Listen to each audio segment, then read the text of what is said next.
گزشتہ کئی دنوں سے ہمارے ہاں کراچی سے پشاور تک کاروبار حیات کئی اعتبار سے معطل رہا۔ تاریخی اعتبار سے لاہور کو راولپنڈی سے شاہ رخ کی طرح ملانے والی جی ٹی روڈ خاص طور پر خوف و بے یقینی کی زد میں آئی ہوئی ہے۔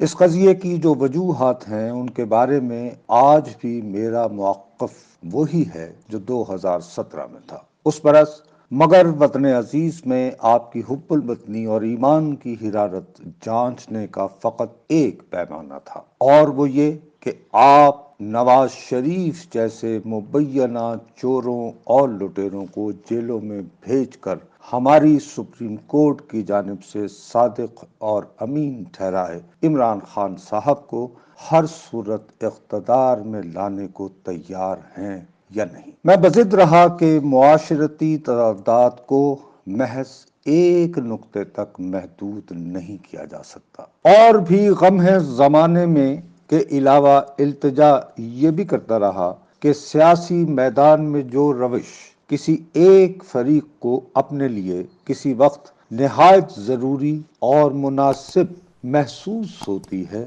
مقافات عمل کی بدولت مخالفین کے ہاتھوں کسی روز اسے بے بس بھی بنا سکتی ہے۔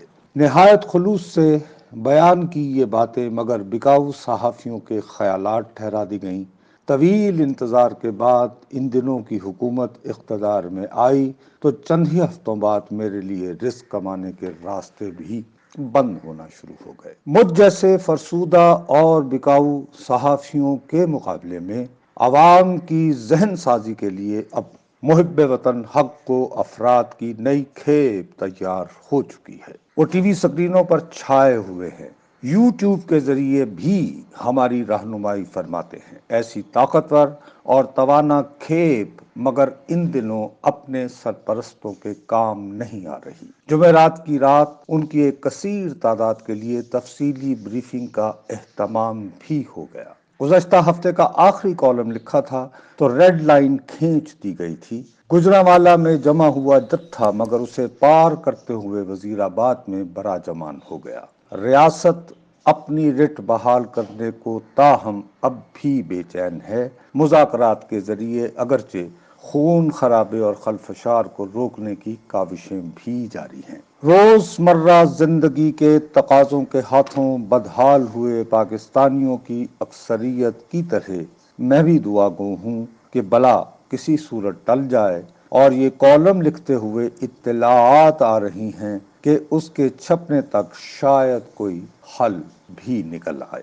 جو قضیہ جاری ہے اس کو نظر انداز کرنے کے لیے ذاتی طور پر میں نے کرکٹ سے بھی دل لگا لیا ہے۔ ورلڈ کپ کے لیے T20 کے جو میچ ہو رہے ہیں انہیں نہایت شوق سے دیکھ رہا ہوں۔ پاکستان کا بھارت اور نیوزی لینڈ کے ساتھ ہوا میچ دیکھنے کے بعد افغانستان کے ساتھ ہونے والا مقابلہ بھی آغاز سے انجام تک بہت چاؤ سے دیکھا۔ ذات کا رپورٹر ہوں، کھیل دیکھتے ہوئے بھی اس کی بدولت رونما ہوتے سیاسی پیغام پڑھنے کی علت لاحق ہے۔ افغانستان کی ٹیم طالبان حکومت کے قیام کے بعد سنگین ترین مخمصوں کا شکار ہے۔ اس کی وجہ سے نازل ہوا تناؤ ان کے چہروں پر عیاں ہے۔ اس کے باوجود وہ داد کے مستحق ہے۔ میدان میں جیت کو یقینی بنانے کے لیے اترتے ہیں۔ پاکستان کے خلاف میچ کھیلتے ہوئے انہوں نے چند لمحات کے لیے گیم کو گلی کی زبان میں پھنسا بھی دیا۔ پاکستان کی ٹیم ان دنوں مگر ناقابل تسخیر نظر آ رہی ہے۔ پھنسے ہوئے میچ کو بھی آصف علی جیسے بلے باز چوکوں چھکوں کی بوچھاڑ سے بالآخر جیت لیتے ہیں۔ ذات کے رپورٹر کے لیے اہم ترین بات مگر افغان کھلاڑیوں کے بجائے انہیں سراہنے والے تماشائیوں کا رویہ تھا۔ یہ رویہ افغانستان کی خصوصی شناخت اجاگر کرنے کو بے چین نظر آیا۔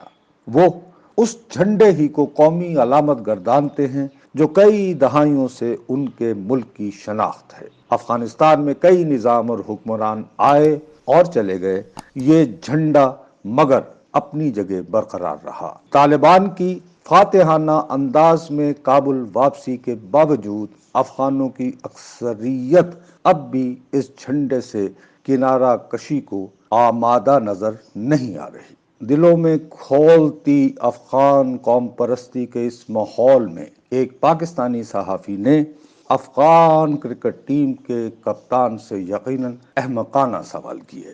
جانے ہم پاکستانیوں کی اکثریت خود کو طالبان کے ترجمان ثابت کرنے کو کیوں بےتاب رہتی ہے؟ ایسا کرتے ہوئے فراموش کر دیا جاتا ہے کہ افغانستان نام کی ریاست قیام پاکستان سے تقریباً 200 سال قبل دنیا کے نقشے پر نمودار ہوئی تھی۔ اس ریاست نے دلی میں بیٹھے مغل شہنشاہ کو کمزور تر بنایا تھا۔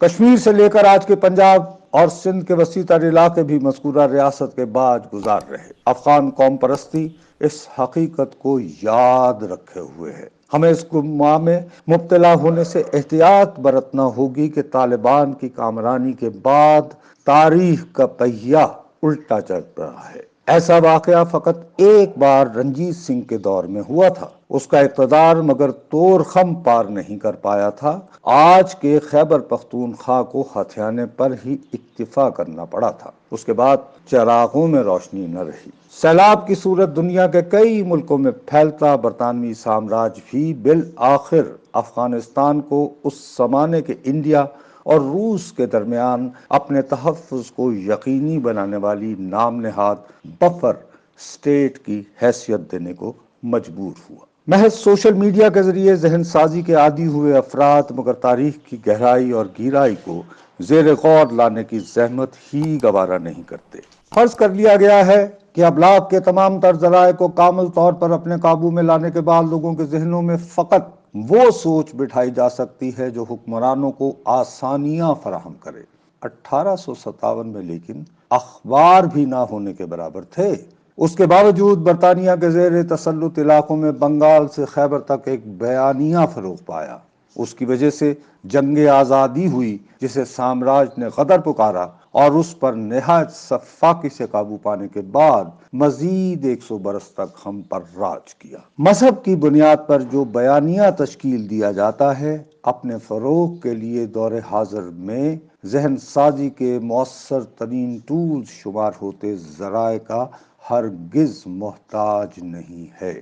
یہ مساجد اور مدرسوں کے خیرہ کن حد تک پھیلے نیٹ ورک کے ذریعے تشکیل پاتا ہے۔ محض ریاست کی رٹ قائم کرنے والا ورد اس بیانیے کا مؤثر توڑ نہیں ہے۔